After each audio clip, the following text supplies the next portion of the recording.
बड़ी जानकारी सामने आ रही है, उसका रुख कर लेते हैं, जिस पर हम अभी बात भी कर रहे थे। उसी में एक बड़ा अपडेट सामने आ रहा है।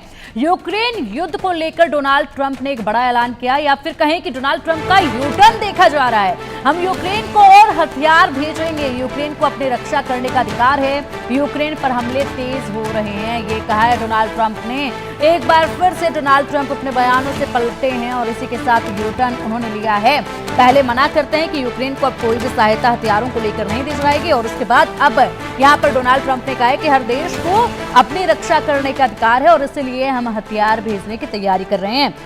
डोनाल्ड ट्रंप ने कहा है कि हम यूक्रेन को हथियार भेजने की तैयारी कर रहे हैं, उन्हें भी अपनी सुरक्षा करने का पूरा अधिकार है, उन पर काफी ज्यादा हमले हो रहे हैं, वहां बहुत सारे लोग मारे जा रहे हैं, ये कहा है। और अनुज सर, जिस तरीके से हम बात कर रहे थे और एक बार फिर से डोनाल्ड ट्रंप का यूटर्न देखा गया, हथियार भेजने की तैयारी जो है वो की जा रही है अमेरिका की तरफ से। अब यूक्रेन को सहायता मिलेगी, यानी कि ये आग में जो है घी डालने का काम जो है वो हो रहा है।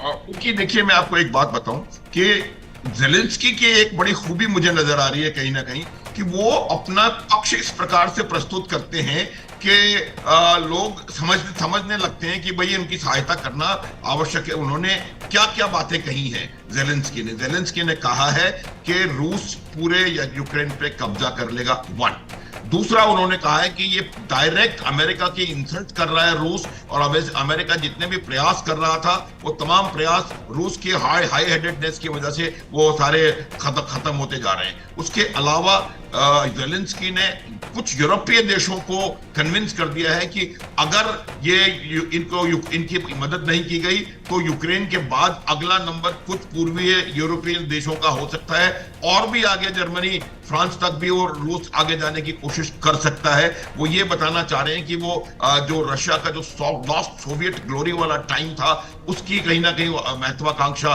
पुतिन की है। तो इस तरह से उन्होंने कन्विंस किया, और उसके बाद ब्रिटेन और फ्रांस ने भी अमेरिकी राष्ट्रपति से बात करके उन पर शायद दबाव डाला, और यही वजह है कि ट्रंप ने अभी निर्णय लिया है कि वो कुछ पेट्रियट मिसाइल्स भेजेंगे, कुछ हेलफायर मिसाइल्स भेजेंगे, कुछ GMLRS भेजेंगे, कुछ हावित्जर राउंड्स भेजेंगे, क्योंकि देखिए उनके पास हथियार हैं लेकिन एम्युनिशन की भी कमी है। तो मुझे लगता है कि ये बहुत जल्दी निकट भविष्य में इस युद्ध का कोई रोक मुझे नजर नहीं आ रही है, ये आगे और बढ़ेगा।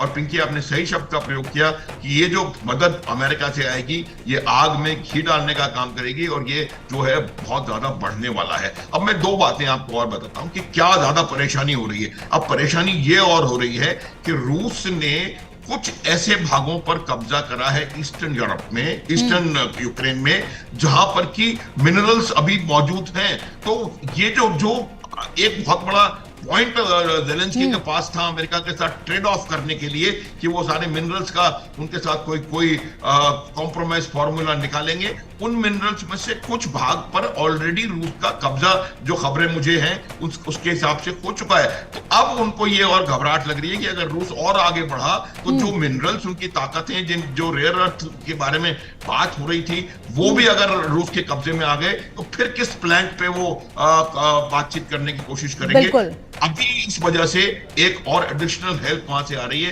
ताकि इसके आगे रूस ना बढ़ पाए फिजिकली। देखिए, वो जो लगातार हमले, बाकी एरियल जो अटैक्स हो रहे हैं या कोई ड्रोन और मिसाइल अटैक्स हो रहे हैं, उनसे जगह नहीं जाती, उनसे नुकसान होगा। लेकिन जो लैंड, अगर आपको रियल एस्टेट पे कब्जा करना है तो आपको बूट्स ऑन ग्राउंड उतारने पड़ेंगे, और जो बूट्स ऑन ग्राउंड डॉनबास के इलाके में उतरे हुए हैं वो डेंजरसली क्लोज जा रहे हैं उन रेयर अर्थ मिनरल्स के। इस वजह से अमेरिका की मदद, और ये भी एक वजह है। बिल्कुल सर, आपने बिल्कुल ठीक कहा। और ऐसे में अलग अलग तरह की वजहें अब जो हैं वो देखी भी जाएंगे, क्योंकि अमेरिका पहले बात करते हैं सीजफायर को लेकर, लेकिन सीजफायर पर जब बात पुतिन से नहीं बन पा रही है तो सीधा वो हथियार देने की यहाँ पर शुरुआत कर देते हैं, ऐलान कर देते हैं। और हालांकि यहाँ पर पुतिन की तरफ से कहा गया था कि इन हथियारों का इस्तेमाल अगर होता है रूस के ऊपर तो हम उस कंट्री का भी ये जो है माना जाएगा, उस कंट्री का भी वार जो है वो माना जाएगा।